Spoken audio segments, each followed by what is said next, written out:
This is Angie. Hey, Angie, this is Michael McDonald calling. How you doing? Good. How are you doing? Good, thank you. Thanks for calling us. We sure appreciate it. It's my pleasure. Thank you for having me. Well, yeah. Have you been doing a lot of these today? I've done a few, but none as important.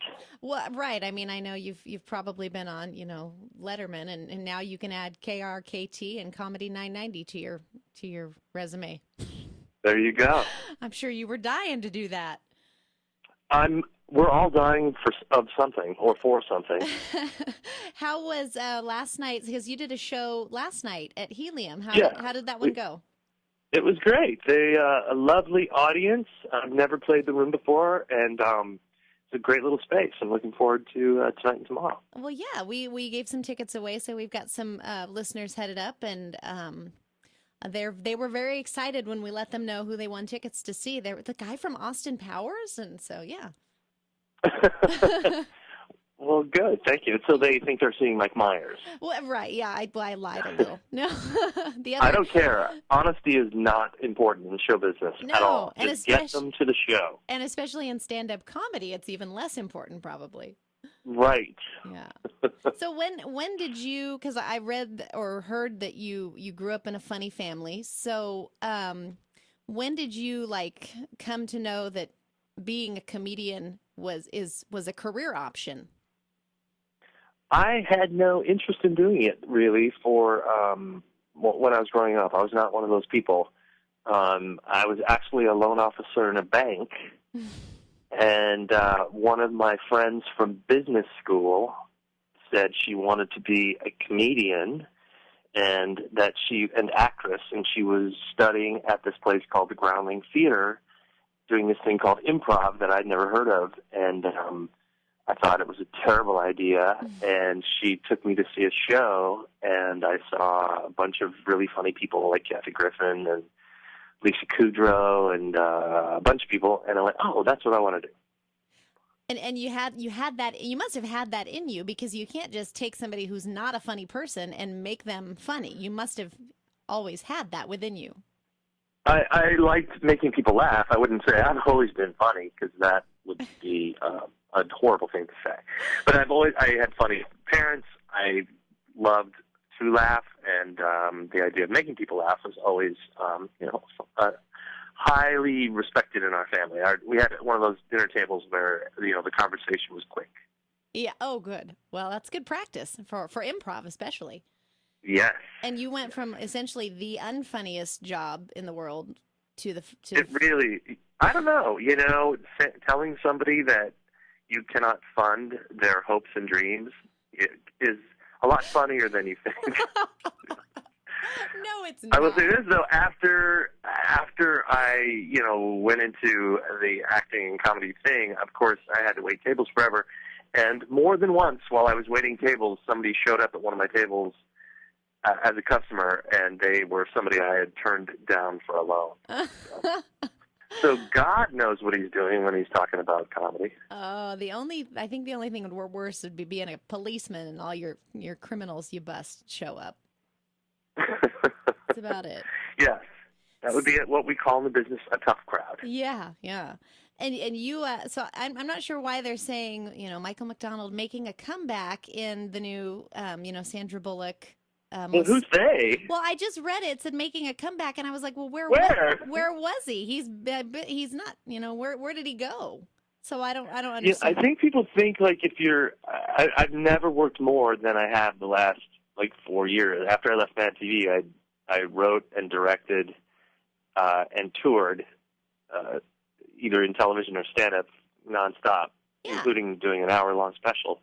But I don't know. Maybe it's just how I'd love to know who they were.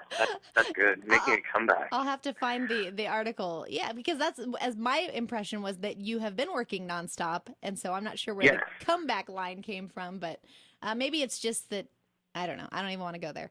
But so it's it's a game of perception. I think it is. It is. Because I've definitely had people say well, where have you been? I'm like, well, touring. Because you know what, people in LA and New York don't understand. There's a whole world out there. Yeah, so well, if you're not on some terrible sitcom, they think you're not working. Yeah, it's all about quantity, I think.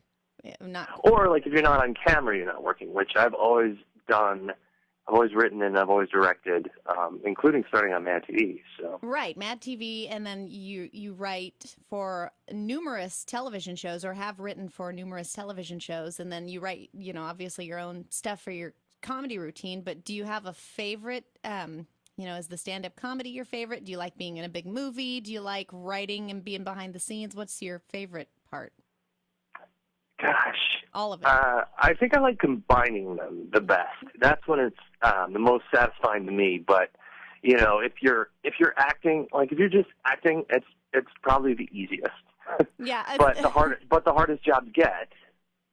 And if you're doing stand up, that can be the most grueling because you have to travel, and the road can be kind of difficult on the soul. But performing stand up is the most satisfying because you're writing and you're performing your own material, and there's no words you can't say, there's no subject matter you can't talk about. Like, you're the king of your own domain. Yeah. Which is great. And then the directing and writing in television it pays really well.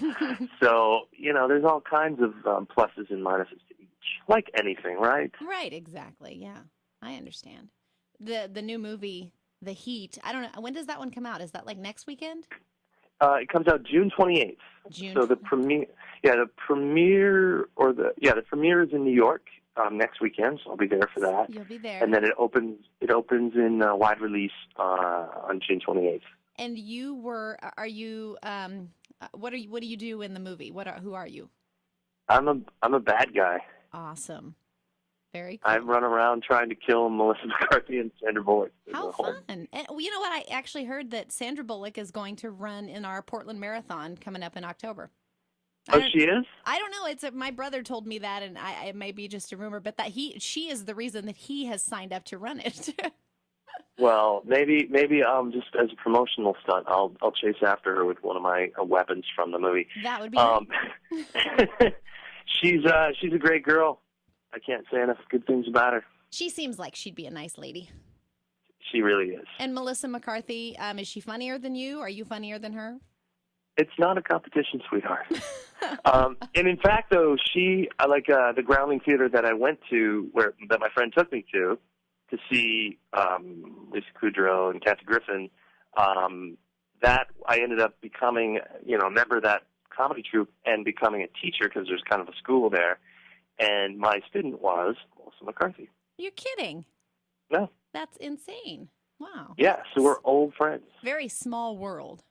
And she was hilarious, like knockdown funny from the very, very early days of her career. And her husband, Ben, she met in class. Oh. And he's in all of her movies, and they're writing and directing something together now. I love that. Yeah. I just lost I was thinking of the movie. Was it her and her husband were in Bridesmaids together, or?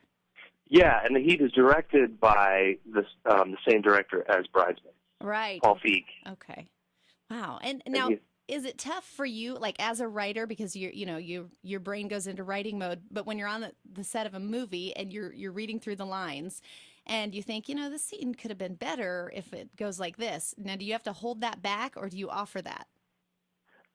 Luckily, with Paul, he's a big fan of improv, and Melissa's obviously an improviser, and we improvised a lot. Uh-huh.